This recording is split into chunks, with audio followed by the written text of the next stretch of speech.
అయ్యో బాబాయ్ life fish లోడింగా live అంటే బతికిన చేపలు తీసుకెళ్లడం. ఇంకా ఈ లోడింగ్ వచ్చేసి నందిగామలంక దగ్గర అయితే ఈ లోడింగ్ వచ్చేసి లోడింగ్ అనేది స్టార్ట్ చేశారు. And welcome to my channel JRK Kolleru, please subscribe. ఈ రోజు ఎండ వచ్చేసి తుక్కు లేపేస్తుంది. ఎండాకాలం వచ్చేసి కంపల్సరీ లోడింగ్ కాడ టెంట్ అనేది వేసుకోవాలి. నీటిలో ఉన్న వాళ్ళకి ఎలాగైనా కొంచెం అయినా చల్లగా ఉంటుంది కాబట్టి పైన ఉన్న వాళ్ళకి కంపల్సరీ టెంట్ అనేది ఉండాలి. కింద నీటిలో ఉన్న వాళ్ళకి చల్లగా ఉన్న చేపలు ఎమ్మ కుదురు గుర్తాయండి, గుర్తే గులాబ్ జామ్ అయిపోతాయండి.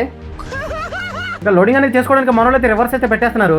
బండికి సంబంధించిన ఒక ఆయన అయితే పైన ఉంటాడు వేసుకోవడానికి. డ్రమ్ముల బళ్ళు అయితే 2-3 బళ్ళు అయితే వచ్చినాయి. డ్రమ్ముల బళ్ళు ఈ డ్రమ్ము మీద వేసేటప్పుడు చాలా జాగ్రత్తగా అనేది ఉండదు, కాళ్ళని జారిపోతూ ఉంటాయి. ఈ డ్రమ్ములు వేసుకొచ్చే బళ్ళు చాలా తక్కువగా ఉంటాయి. ఇంకా ఈ వలల మూట వచ్చేసి పిల్లమగలంక నాగసురేష్ బ్యాచ్ అనమాట. ఇది మేస్త్రి నాగసురేష్ వాళ్ళ అబ్బాయి అయితే ఈ వలల మూట అనేది చూసుకుంటున్నారు. ఈ చెరువుకి చూడడానికి చేపలు భలే కనిపిస్తున్నాయి. చూడడానికి చాలా ముచ్చటగా ఉందని చెప్పి మొహం పెడితే అంతే సంగతి, మొహం పచ్చడవలసిందే. ఈ చేపల సంచి పట్టుకోవడానికి ఎక్కువగా ఆడవాళ్ళు అనేది పట్టుకుంటూ ఉంటారు. సంచి ఇంట్లో 2 రకాల చేపలు అయితే ఉంటాయి. కట్ల మరియు సెలవతి చేపలు అయితే ఉంటాయి 2 రకాలు. ఈ పని ఎంత కష్టం అంటే నేను వెళ్తాను కాబట్టి నాకు తెలుసు. ఇంచుమించుగా తెల్లవారుజామున 3 ఆ ప్రాంతంలో మేస్త్రి అయితే లేపుతారు. ఎట్టి పరిస్థితుల్లో తెల్లవారుజామున 4 గంటలకు అయితే చెరుగాడికి అయితే వెళ్ళాలి. 4 గంటలకు చీకట్లోనే వల అయితే వదిలి వల అనేది లాగుతారు. శనివారం మంగళవారం నేను లైవ్ కి వెళ్ళిన వీడి రోజుల్లో ఈ పనికి వెళ్తూ ఉంటాను. ఈ పనికి రావడం కాదండి, కంపల్సరీ మగవారికి అయితే ఈత అనేది రావాలి. ఈ వ్యాన్ లో సరిగ్గా చేసిన తర్వాత చేపలు అయితే చూడండి ఎలా కనిపిస్తున్నాయో. అంత పట్టుకున్న చేతికి అయితే దొరకట్లేదు, అంత జిగురుగా ఉంది చేప. లైవ్ చేపలు కాబట్టి ఎంతైనా జిగురు అనేది ఉంటుంది.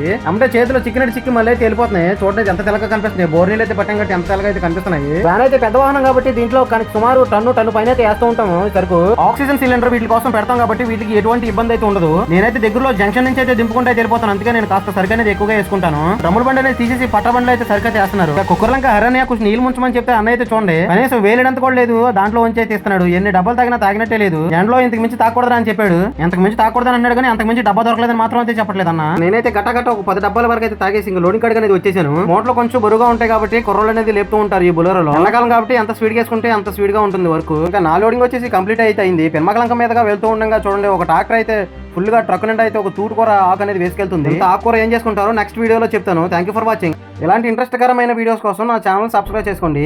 మరొక ఇంట్రెస్ట్ కరమైన వీడియోతో మళ్ళీ కలుసుకుందాం.